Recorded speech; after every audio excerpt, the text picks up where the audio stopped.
Well, hi, everybody. It's Gary Sinclair.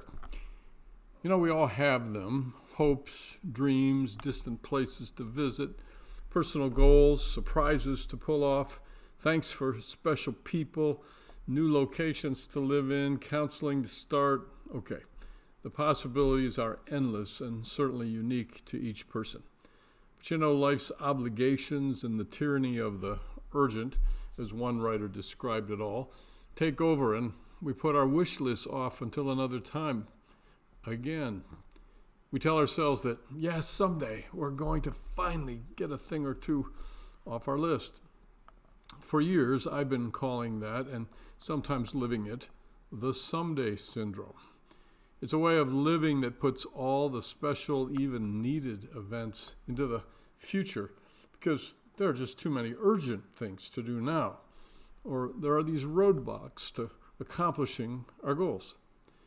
In the New Testament book of Luke, chapter 9, several followers of Jesus are walking along with him and say that they want to follow him.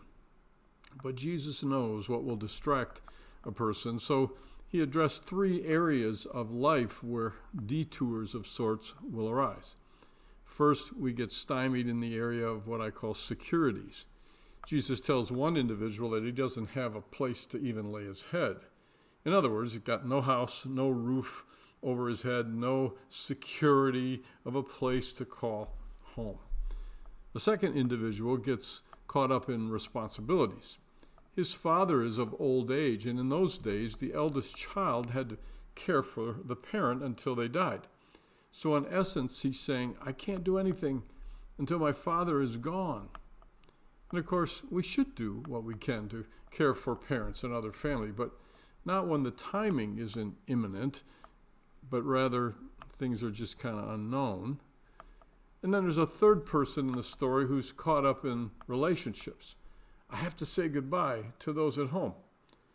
Today, it might include a child being born or getting married, or the children leaving the home for adulthood. And we say, until all those things happen, no, I can't serve God. I can't make a change. I can't dream. I can't do a bucket list item.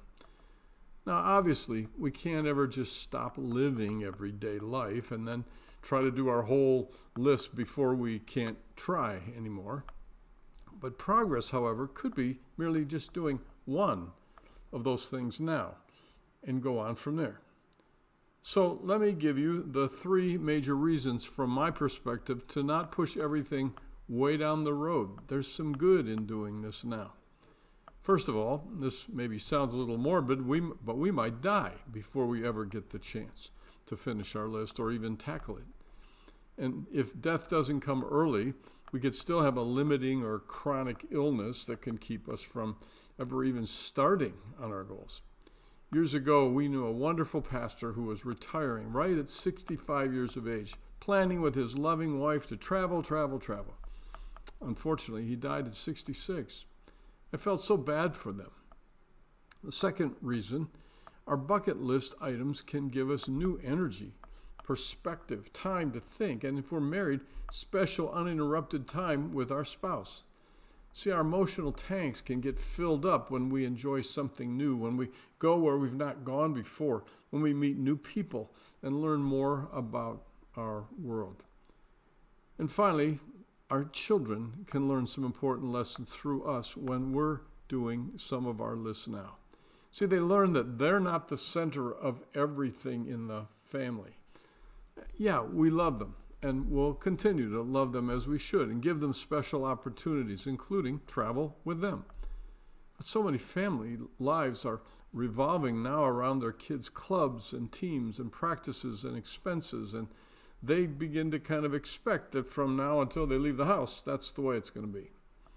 Plus, when we get away, we're actually teaching our children about priorities, about marriage, about relationships, about how to plan, and so much more.